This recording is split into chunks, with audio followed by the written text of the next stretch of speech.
1953년 영국 여왕 엘리자베스 2세 여왕으로부터 로열 칭호를 받으며 영연방에서 가장 권위 있는 문화기관으로 우뚝 선 캐나다 발레스쿨.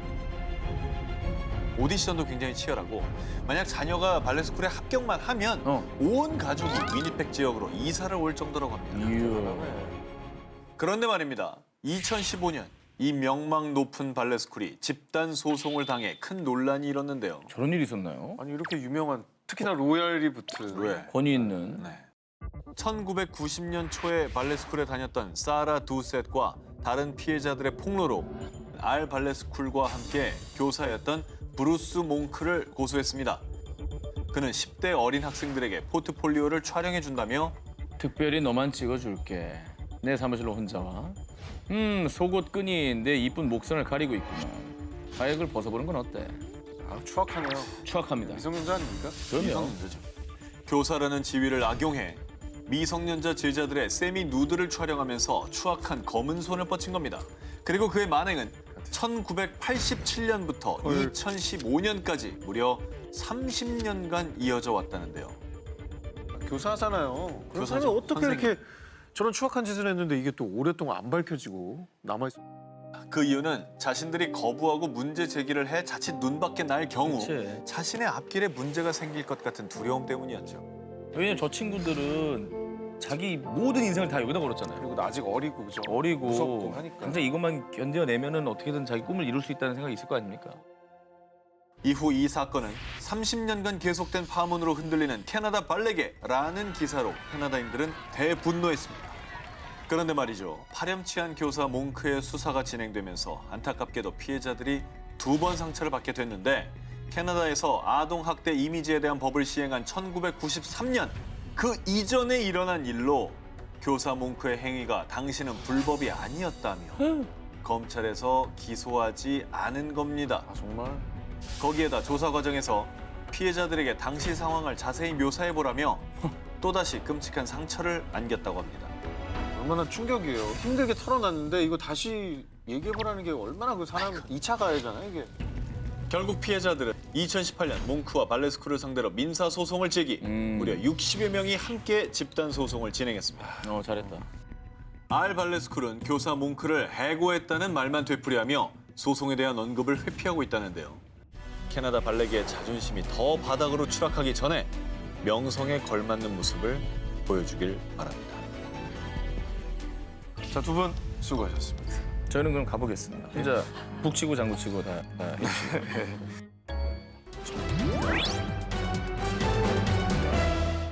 SF 영화 스타워즈 시리즈 나오는 가상의 조직 제다이. 은하계를 지키는 평화의 수호자들의 모임이죠. 그런데 2013년 호주에서 영화 속 제다이와는 정반대로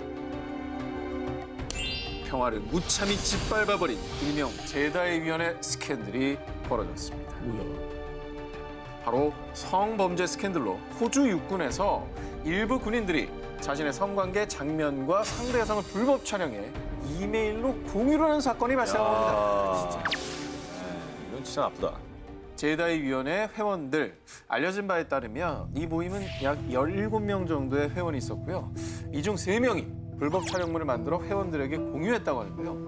불법 촬영물과 함께 보낸 이메일의 내용은 친애하는 제다이 회원님들께 후방주의, 뒤에 아무도 없을 때 이메일을 열어보시오. 이런 가증스러운 설명과 함께 성관계를 맺은 여성들의 가슴 크기 평가에 성관계 만족도 등급까지 매겼고요. 파렴치하죠. 자, 이들의 반응이 더 충격적인 건 이 제다이 위원회 회원들은 동료 군인들 약 172명에게 이 불법 촬영물을 공유하기까지 했다고 합니다. 아, 이거 진짜 더럽다. 이에 당시 호주 육군 참모총장이었던 데이비드 모리스는 군 동료의 품위를 해치고 여성들을 존중하지 않은 사람들은 가차없이 추방할 것입니다. 라며 스캔들 진상조사에 철저히 나설 것을 천명했는데요. 진짜 대박이다. 그러면 이제 이 스캔들이 어떻게 좀 드러나게 된 거예요? 네. 자, 그 과정은요. 더 뒷목을 잡게 하는 사건이 있었습니다. 자, 2011년 호주에서 무료 전화앱 스카이피 스캔들이 있었는데 남자 상한생도가 상대방 모르게 성관계 장면을 친구들에게 실시간으로 공유를 해버리는 사건이 있었던 겁니다. 자, 이 충격적인 사건 이후 호주 육군에서 군대 내 성범죄를 자체 조사했는데 이때 제다이 위원회 성범죄 스캔들이 수면 위로 떠오르게 된 거예요. 같이 떠오른 거구나. 이 사건이 없었으면 덮였을 수도 있는 거예요. 그러네. 그러네. 그런데 더 분노할 일은 이 성 스캔들 이후 처벌이 어떻게 이루어졌느냐. 제다이 위원회 멤버 중 한 명만이 불법 촬영물을 전송한 혐의로 집행유예 15개월이 선고됐고요. 그 외 가담자들은 경고 조치나 성희롱 상담 등의 처벌만 받았다고 합니다. 이건 처벌이 아니죠. 처벌이라고 말할 수 없는 거네. 처벌을 안 내렸네요, 그냥. 가장 걱정되는 건 성범죄를 당한 여성들, 그 동영상이 공개된 여성들의 피해. 이거 아무도 챙겨주지 않았던 겁니다. 호주 육군의 명예뿐만 아니라 인간의 존엄성까지 짓밟은 추악한 성 스캔들이었습니다. 자, 그러면 스캔들로 뒤덮인 최악의 사건 19 1위 후보 헤드라인을 공개해 주세요.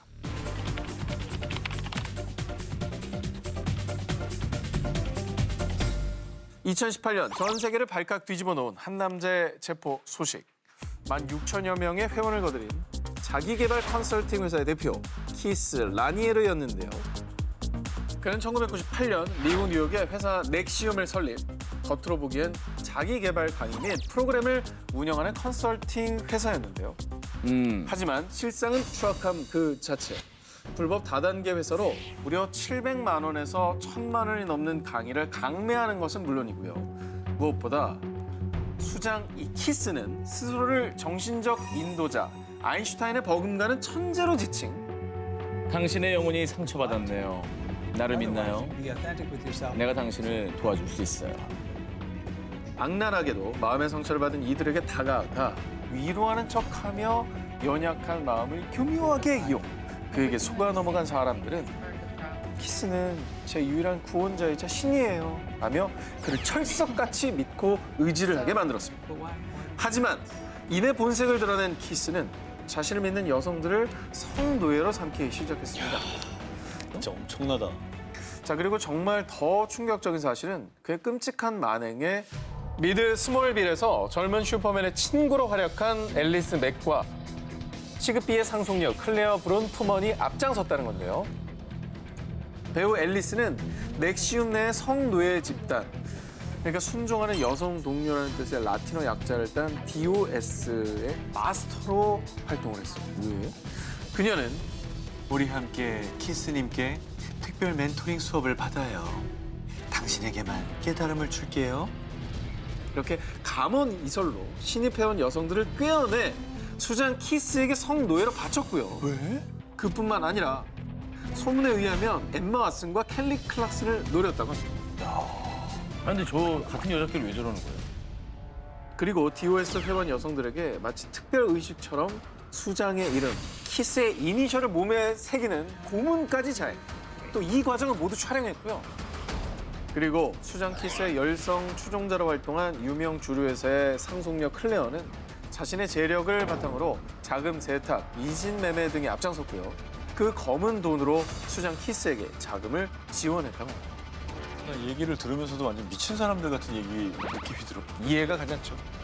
자, 이들의 추악한 만행은 수장인 키스가 멕시코에서 미성년자 성착취 혐의로 체포되면서 세상에 드러나게 됐는데요. 2019년 5월 이 추악한 스캔들의 중심인 수장 키스는 성매매, 미성년자 성폭행, 돈 세탁 등의 혐의로 무기징역이 구형. 그리고 그의 악행에 앞장선 앨리스와 클레어도 법의 심판을 기다리고 있다고 합니다. 스캔들로 뒤덮인 최악의 사건 19. 저 오 기자의 두 번째 1위 후보 만나보시죠. 2019년 5월 1일 영국에서 전해진 충격 뉴스.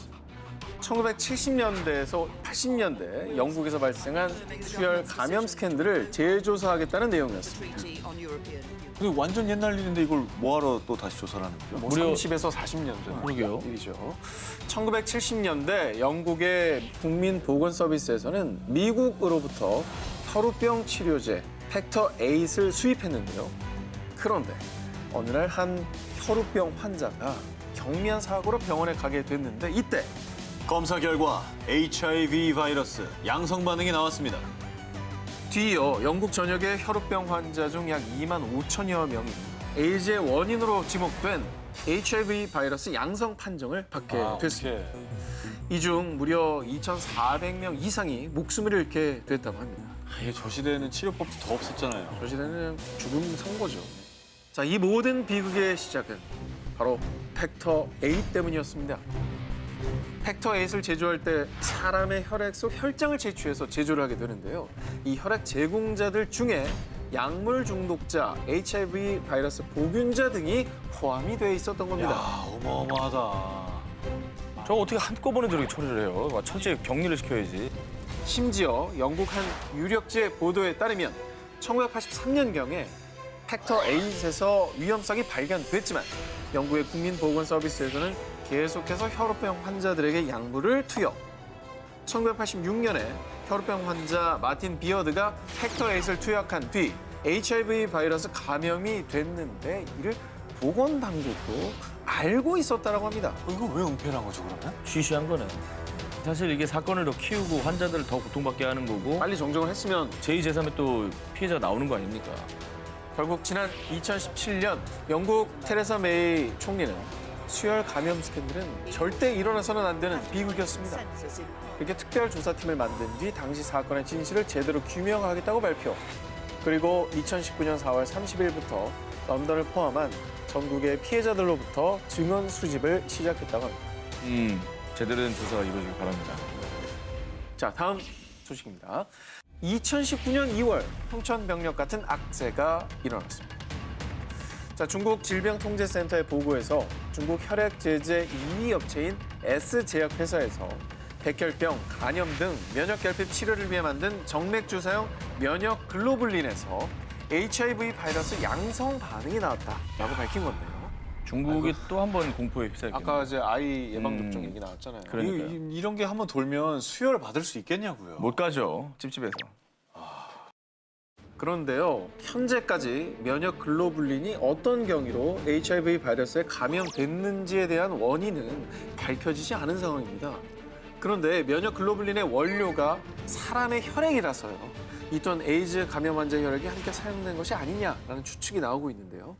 그런데 현재 문제는 이미 문제가 발견된 면역 글로불린이 작년 10월 상하이 식약국의 허가를 받은 뒤 무려 12,000여 병이 생산, 유통이 됐다는 겁니다. 유통이 됐대요, 이미. 이미 시중에 돌고 있는 거죠. 에이즈 감염 항체 스캔들이 발생하자 중국인들은요. 한 달 전에 아이가 투여를 받았는데 너무 불안해요. 이번 일만큼은 절대 그냥 넘어가서는 안 됩니다. 하면서 불안감과 분노에 휩싸인 상태입니다.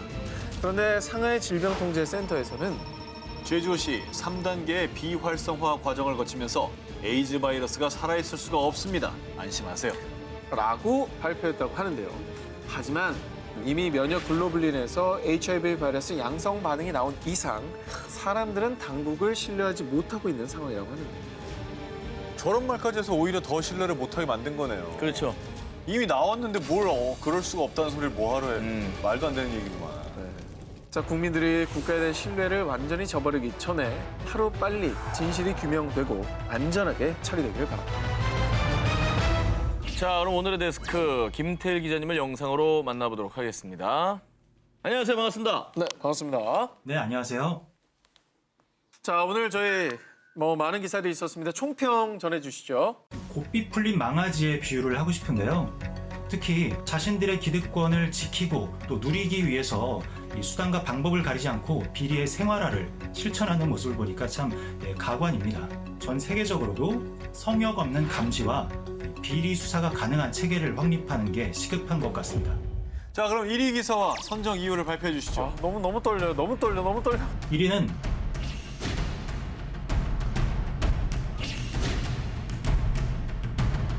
40년 만에 진실 찾기에 나선 영국 수혈 감염 스캔들입니다. 그래요. 너무 애꿎은 피해자들이 많았어요. 40년 가까이 지난 사건임에도 재조사까지 들어간다는 점이 아직 해결되지 않은 지역의 이 감염 사태를 풀어나가는데 좋은 지표가 될 것으로 보입니다. 그렇죠. 책임 있는 자세. 자, 우리 뉴스파인더의 김태일 기자님 고맙습니다. 고맙습니다.